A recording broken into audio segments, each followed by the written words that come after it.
మీ ఇష్టానికి రాకూడదు, మీ ఇష్టానికి ఏమనుకుంటారా మీరంతా? నా దేశం, నేను ఎక్కడైనా అడుగు పెడతా, నాకు రాజ్యాంగ పరంగా కల్పించిన హక్కు ఇది. ఇప్పుడు కాంగ్రెస్ నాయకులకు ఒకటే చెప్తున్నా, రాహుల్ గాంధీ గారు కానీ ప్రియాంక గాంధీ గారి దక్షిణ భారతంలోకి వచ్చి వైనాడులో పోటీ చేయొచ్చు.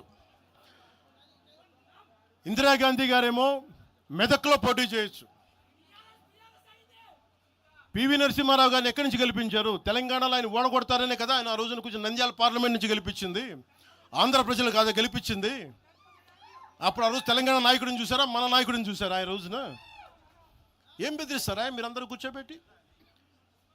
కాంగ్రెస్, మీరు చెప్పే వైసీపీ కాంగ్రెస్ నాయకులు, నేను దగ్గరుంటున్న మంగళగిరి దగ్గర ఇప్పటం అనే గ్రామంలో కాంగ్రెస్ దిమ్మల్ని కూలిస్తే, మీ కాంగ్రెస్ దిమ్మలకి నేను కూర్చోబెట్టి ఆ రోజు మాట్లాడింది, నేను తిరిగి దిమ్మల్ని కూర్చోబెట్టి నిలబెట్టింది మేము, మీ కాంగ్రెస్ దిమ్మల్ని.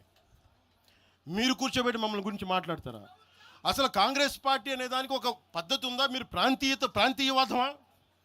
కాంగ్రెస్ పార్టీ రాహుల్ గాంధీ కానీ, ఇంక్లూడింగ్ శ్రీమతి ప్రియాంక గాంధీ కానీ, I hope you would respond. I expect Mr. Rahul Gandhi and Ms. Priyanka Gandhi to respond on this.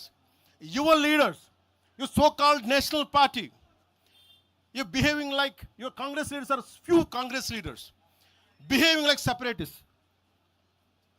And Meeru, again you want to come into Andhra Pradesh and your Congress has to be there. You wanted to be there. What a contradiction. What a hypocrisy. Yemi hypocrisy meeku. ఎక్కడికి పోతాం? ఈ లెక్కలు అయితే అసలు భారతదేశంలో ఎవడైనా ప్రతి రాష్ట్రానికి వెళ్ళిన పాస్పోర్ట్లు తీసుకొని పోవాలా?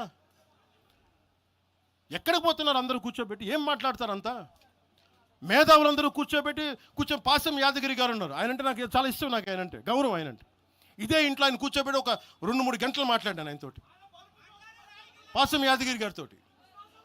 ఆయన వల్లే, ఆయన మాటల్లోనే వచ్చింది మాకు దామోదరం సంజీవయ్య గారి గురించి. దామోదరం సంజీవయ్య గారి గురించి మొదట దళిత ముఖ్యమంత్రి ఉమ్మడి ఆంధ్రప్రదేశ్, ఆయన గురించి మాట్లాడింది పాసం యాదగిరి గారి మాటల్లో మేము వస్తే దాని గురించి మాట్లాడాం. అలాంటి నేను గౌరవం చూపించే వ్యక్తి కూడా నన్ను తిడతా ఉంటే చాలా బాధ అనిపిస్తుంది. ఎటుపోతాం మేము? దేశం విడిచి పారిపోలేం కదా. నా నేల విడిచి ఈ నది, గోదావరి నది, కృష్ణా నది ఈ నేలను విడిచి పారిపోద్దా? పవన్ కళ్యాణ్ ఈ నేల విడిచి పారిపోతాడా? ఎక్కడికి పారిపోతాం మేము? ఎక్కడికి పారిపోం. ప్రజల మధ్య వైషమ్యాలు పెట్టకండి. తప్పు చేసిన నాయకులను చీల్చి చెండాడిన సంతోషం నేను కూడా మీతో గొంతు కలుగుతా. అంతేగాని కూర్చోబెట్టి కష్టపడి ఉద్యోగం కోసం, ఉపాధి కోసం వచ్చిన వాళ్ళకి దయచేసి భయపెట్టకండి.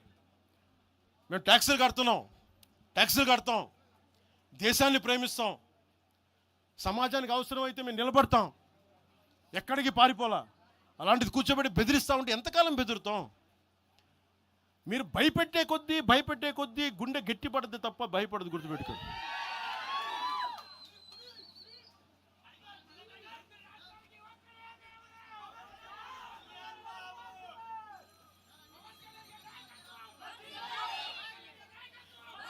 ఈ రోజున తెలంగాణ ఇవన్నీ